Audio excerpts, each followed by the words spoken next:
Subscribe करें हमारा official YouTube channel और बेल आइकन दबाकर पाएं सभी नोटिफिकेशन। पंजाब बीजेपी के नेता हरजीत सिंह ग्रेवाल हमारे साथ बात करने के लिए मौजूद हैं। ग्रेवाल साहब, पंजाब की राजनीति में कुछ चीजें देखने को मिल रही हैं।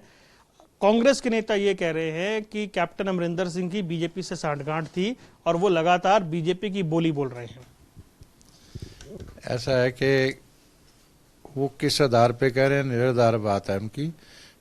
असल में मुख्यमंत्री कोई भी हो, चन्नी साहब को बने हुए 1 महीना हुआ है, 1 महीना 2 दिन हुए होंगे। वो आके पीएम से भी मिल गए और बाकी मिनिस्टर से भी मिल गए। चीफ मिनिस्टर को मिलना पड़ता है स्टेट के डेवलपमेंट के लिए, विकास के लिए। बॉर्डर स्टेट है, लॉ एंड ऑर्डर के लिए होम मिनिस्टर से भी मिलना पड़ता है, प्राइम मिनिस्टर से भी मिलना पड़ता है।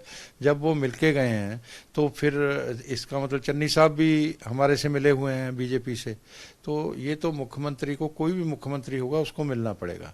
तो जब अपने बड़े लीडरों को वो अपमानित करते हैं, उनकी मेच्योर लीडरशिप कांग्रेस की सेंटर में है, राहुल गांधी और प्रियंका के रूप में, तो वो अपमानित करते हैं तो क्या करेंगे लीडर। सभी स्टेटों में डिससेटिस्फेक्शन है और सभी लीडर्स जो हैं उनसे नाराज और निराश हैं। नाराज तो लोग हुआ करते हैं पार्टी से, निराश हो जाएं तो बहुत दिक्कत होती है बड़े लीडरों की। अब उनको, मुझे लगता है कि नेशनल लेवल पे ये पार्टी दो फाड़ होने जा रही है और वो अमरिंदर सिंह उसमें इंस्ट्रूमेंटल रहेंगे।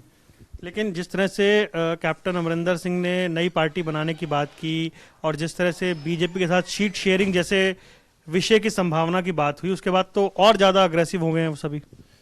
देखो, अभी तक तो नई पार्टी बनाने की बात हुई है, हमारे साथ सीट शेयर की कोई बात नहीं हुई और हमारे विचारधारा एक जैसी है। वो राष्ट्रवाद को के मामले में बहुत अपनी पार्टी से भी अलग राय रखते थे कांग्रेस से और उस पर बिल्कुल अडिग रहे अपने जीवन में। तो सैनिक भी हैं, पूर्व सैनिक होने की वजह से भी वो देश से ज़्यादा प्रेम करते हैं, सैनिकों का ज़्यादा प्रेम होता है। तो इसी तरह हमारी पार्टी और हमारे कार्यकर्ता भी राष्ट्रवाद को समर्पित हैं।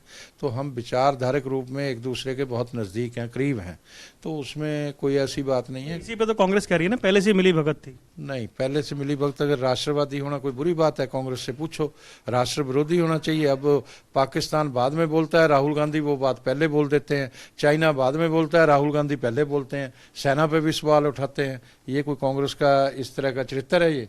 और कैसी कांग्रेस का बना दी इन्होंने, क्या कर दिया एक परिवार में उन्होंने फंसा के। लाल बहादुर शास्त्री थे और थे, कितने प्रधानमंत्री हुए कांग्रेस के।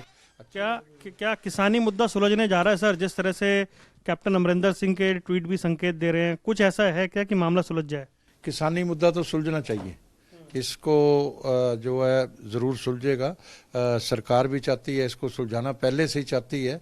अगर किसान लीडर जो हैं कैप्टन अमरिंदर सिंह जी की बात मान लें, समाज के और वरिष्ठ लोगों की बात मान लें, धार्मिक लीडरों की बात मान लें, तो मैं समझता हूँ ये सुलझेगा, सुलझाना भी चाहिए।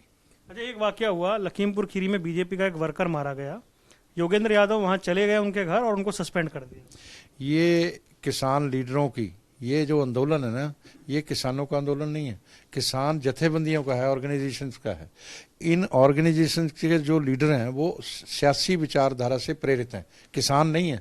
जेन्युइन किसान बैठा हुआ है सड़कों पे, लोग ये इस बात को समझ लें। तो इन लीडरों की सियासी विचारधारा की वजह से आप समझ सकते हो कि जोगिंदर यादव का अगर वहाँ हत्या हुई, कांग्रेस की भी मानसिकता वही है। ये इनके 2-2 चीफ मिनिस्टर गए, जाके 8 लोगों की हत्या हुई है और 5 लोगों को जाके 50-50 लाख रुपया दे आए और बाकियों को हालचाल भी नहीं जाना। प्रियंका गांधी गई, उसने भी नहीं जाना। इसलिए इन किसान लीडरों की भी मानसिकता वैसी है कि अगर वो चले गए हालचाल पूछने, उस परिवार को मिलने, तो इससे क्या हो गया। तो इससे ये समझ लेना चाहिए, जो लोग, वो भी देश के नागरिक थे, जो जिन पे गाड़ी चढ़ा दी गई वो भी देश के नागरिक थे जिनकी तालिबानी तरीके से हत्या की गई। इसलिए मैं समझता हूं कि ये बहुत बुरी घटना थी, इसकी निंदा करते हैं और सख्त से सख्त सजा, निष्पक्ष जांच होकर उन लोगों को मिलनी चाहिए। एक आखिरी सवाल है सर मेरा, सीबीएसई का एक फैसला है 10वीं-12वीं में पंजाबी को ऑप्शनल कर दिया है, पहले कंपलसरी थी। इस पर बड़ी नाराजगी सीएम चन्नी ने भी जाहिर की है, अकाली दल ने भी जाहिर की है। ये मुद्दा बनाने की एक रहता है अकाली दल को, तो ये है कि वो अब सत्ता में दोबारा कभी नहीं आएंगे, इसलिए वो कोशिश करते हैं कि किसी तरह दोबारा आ जाएं। और चन्नी साहब का ये है कि अभी चुनाव आ गए हैं तो चुनावी मुद्दा बनाना है। जब सीबीएसई ने ये कह दिया कि ये पंजाब सरकार अपने लेवल पे फैसला ले सकती है, अगर पंजाबी को रखना चाहे रख सकती है, तो उसमें आपस में झगड़ा किस चीज़ का रहेगा, कोई झंझट तो है नहीं। वो जानबूझ के लोगों में एक मुद्दा बनाना है, वो मैं समझता हूँ बहुत बुरी बात है। बहुत बहुत धन्यवाद। हरजीत सिंह ग्रेवाल हमारे साथ थे, तमाम विषयों पर अपनी प्रतिक्रिया दे रहे थे। कैमरामैन आदित्य पांडे के साथ वरुण गोयल, MH1 प्राइम, दिल्ली।